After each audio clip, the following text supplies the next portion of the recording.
Welcome. I'm maryjo with Fourth Dimension Healing in Stillwater, Minnesota, and I'm also the director of the Center for Crystal and Healing Studies, where I offer a wide variety of self-paced online courses, both free mini courses to get your feet wet, so to speak, and also in-depth fee-based courses, and also a crystal healer certification program. So take a look at those. The links are below. You may find something that you're interested in.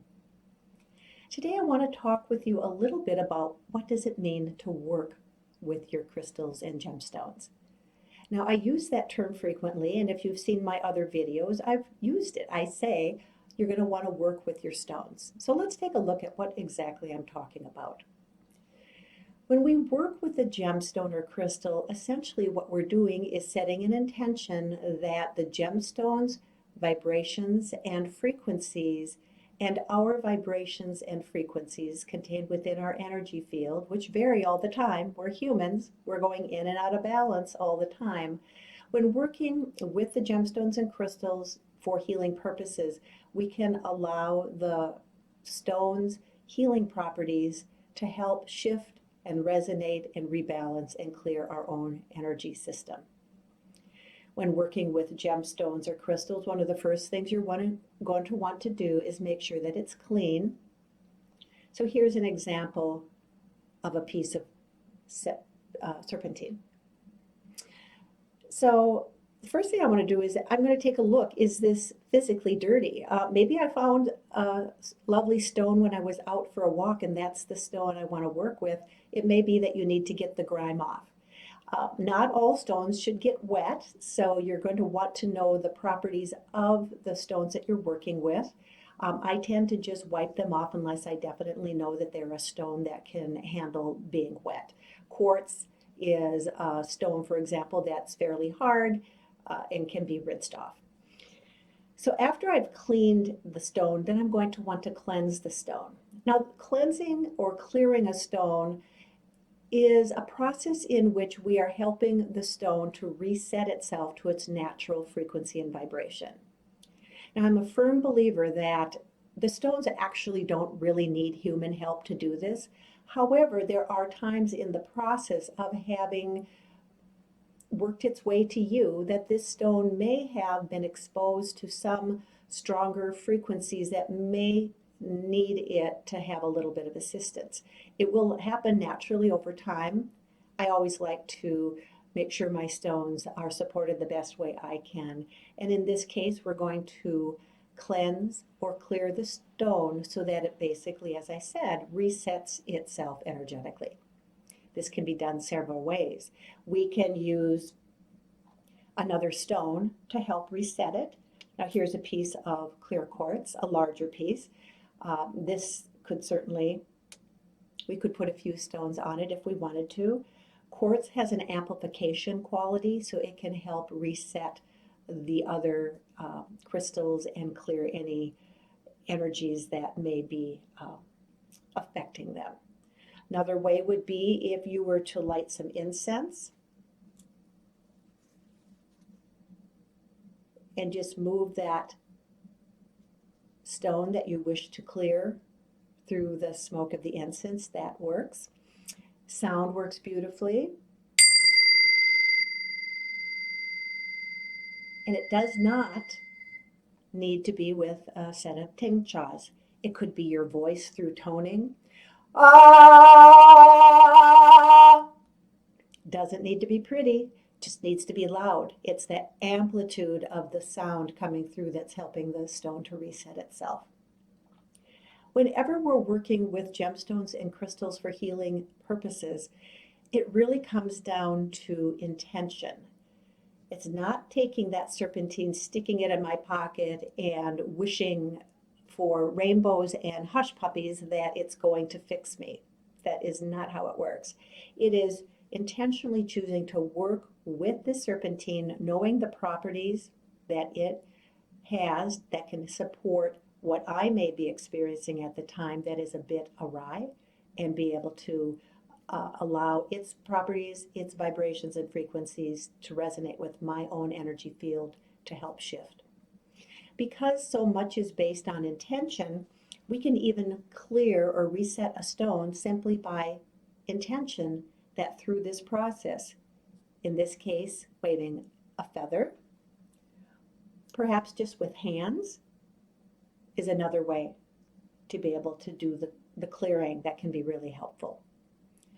After that, your stone is ready to be able to be worked with in a very intentional way for healing. So let's say I'm feeling scattered. Let's say I'm really kind of have a lot of things going on and I feel like my feet aren't quite underneath me. I can work with a piece of pyrite, for example. Pyrite is a stone that resonates with the earth's frequency, the earth element frequency. And so by choosing that piece of pyrite with the intention that its grounding properties, its ability to kind of hold steadiness, while I intentionally work with that, then I'm able to help work that frequency into my own energy field. Simply taking a piece of pyrite, sticking it in my pocket and saying, okay, go to work, pyrite, I've got a lot to do today, is not appropriate. It's about a mutuality with our gemstones and crystals, not a process of fix me, I've got too much to do. Sometimes going to bed at night, you may find yourself super scattered, you've just had a lot going on and it's hard to settle down. Working with a stone such as pyrite that again has that really kind of anchoring, settling property, slipping it into your pillowcase, again with the intention, can be a wonderful way to work with the gemstones. If you're experiencing a lot of chaos in your life and you're thinking, wow, I've just got to really get myself settled and get some of this overactive energy set aside, working with tourmaline, whether it's a larger piece or a small piece, is a wonderful way to with intention, work with that to settle down the energies, help shift that chaotic energy back into its natural pattern, its natural order that it will attain eventually on its own. We are asking, in partnership with the black tourmaline in this example, to be able to settle in to a more settled, orderly, energetic pattern. Here's another piece of black tourmaline. In my experience, when I'm working with a piece of stone that is rough, it has a little bit more of a dramatic, a little bit more dramatic, kind of present, cutting kind of energetic sense compared to the tumbled, which is a little gentler. So again, it's your own preference, and it's only through working with your stones that you're going to be able to notice how it is that you perceive the energies. Doesn't matter my experience, it's your experience that's most important. Working with quartz is a wonderful way to support a really wide variety of energetic needs. Quartz being held is very helpful to clear all of the chakras. Again, doesn't matter how big it is, but if I'm holding this and saying, quartz, balance my chakras, it's not going to work. What we can do is say, quartz, thank you for working with me. I'm going to sit with you. I'm going to rest with you. I'm going to put you at my feet, on my heart, above my head, wherever you're sensing you want to place that quartz. And then allow yourself to rest and reset your own energy system as the quartz supports that. So I know I may sound a little bit like a broken record, but I really do want you to be mindful of that. Another way to work with a stone is to actually help clear your energy field a little bit more intentionally. Selenite is a wonderful stone. This is a very soft stone, so you do not want to get this wet. I remember a few years back I was at a community kind of fair festival with all kinds of wonderful artwork, and I saw this beautiful mobile that was designed to be outside and was made with copper and quartz, and it was made with a lot of selenite, and I thought, ooh, wrong stone. That will all be washed away in no time with the rain. So we want to know our stones. So with selenite, clearing it with anything but water, we can use this stone to help support us as we work with the selenite. I like to run it through my energy field just a few inches over my skin level. Don't scratch it across yourself, just above and just off the energy field. We have a physical body, and then we have an energetic body that starts right after the skin, and that's the area that you're working on clearing. It doesn't have to be a large stone. It could be a small piece like this. Here's another piece. I like to, when I have a small piece like this, again, just hold it and clear. And you'll get a sense just by trusting your intuition, trusting your own ability to follow the stone's lead as to how to clear. Sometimes you may want to work with the stone by meditating with it. And meditation looks different. Now, some forms of meditation are very mindful, where you are simply being aware of present moment. Perhaps you're focusing on your breath. Some meditations are very intentionally moving from one part of your body to the next as you move through your whole physical body or energetic body by moving through all of your chakras. Holding a stone can be extremely effective. Either two hands together, placing it in your lap, laying down and placing this stone or a stone similar in size over your heart or at the base of your feet or above your head is really very helpful. You will know in a heartbeat if the stone is too heavy and physically uncomfortable, so then don't place it on you. But otherwise, you will find that sometimes stones that appear heavy actually rest quite comfortably on the physical body. So use your own best judgment, know your body, and there is no right or wrong way to do this. Another way you can work with stones, and I do have other videos specific about this, is to actually create a little bit of a grid. So I'm going to bring a couple things here, move a couple things out of the way. And there are all kinds of different shapes of grids. This is a square grid, and as you look at the square grid, you can see that it's actually very solid, isn't it? That's what a square sacred geometry represents. Its groundedness, its settledness, it's solid. And so that is a wonderful example of how to work with a grid. And I have videos about grids, so look for those, with intention again. So we're going to start with the center stone, and there are a number of different stones that we could use. Here's a piece of shungite, which is super grounding and really great at amplifying the energy and clearing the energy field of electromagnetic clutter. So we can place that there. I have 4 pieces of hematite. Hematite is iron ore. I can place one of those on each corner. You can see that this is kind of a strong anchoring kind of grid.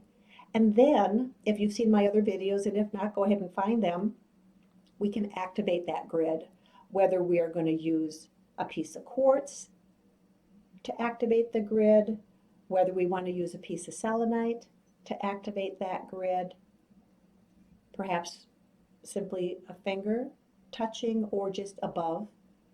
Activating a grid simply means that we are taking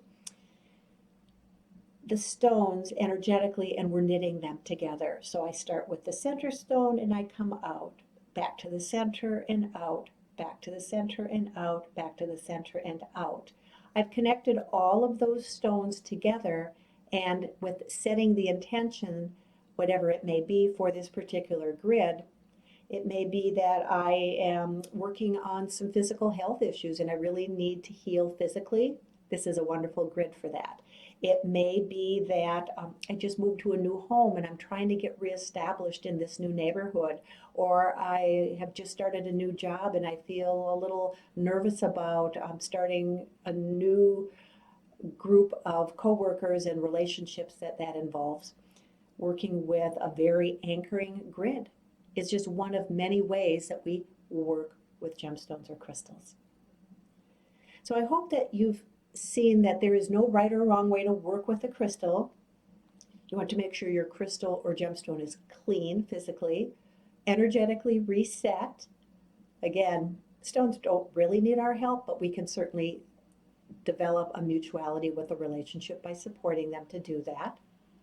And then working with the stones, whether they're a large piece of amethyst or a small piece, it does not matter. What matters is your intention. What matters is that you're learning, that you're healing yourself physically, emotionally, mentally, and spiritually. And that through the process of working with gemstones and crystals, you can do so beautifully. If you have any questions about anything that you've noticed throughout this video, if you have questions about any gemstones you may have and curious about how you might be able to work with the ones you have, not to mention any that you may find out on my online shop, feel free to drop me an email, send me a chat through my webpage. The links are all below. Go ahead and like this video, and please forward it on to anybody else that you think would find it helpful as well. Because as we work with gemstones and crystals for healing purposes, what we're doing is opening up to the vast beauty and magnificence that the earth and all of the earth elements offer, particularly through working with gemstones and crystals. So many blessings as you continue to heal body, mind, and spirit. Namaste.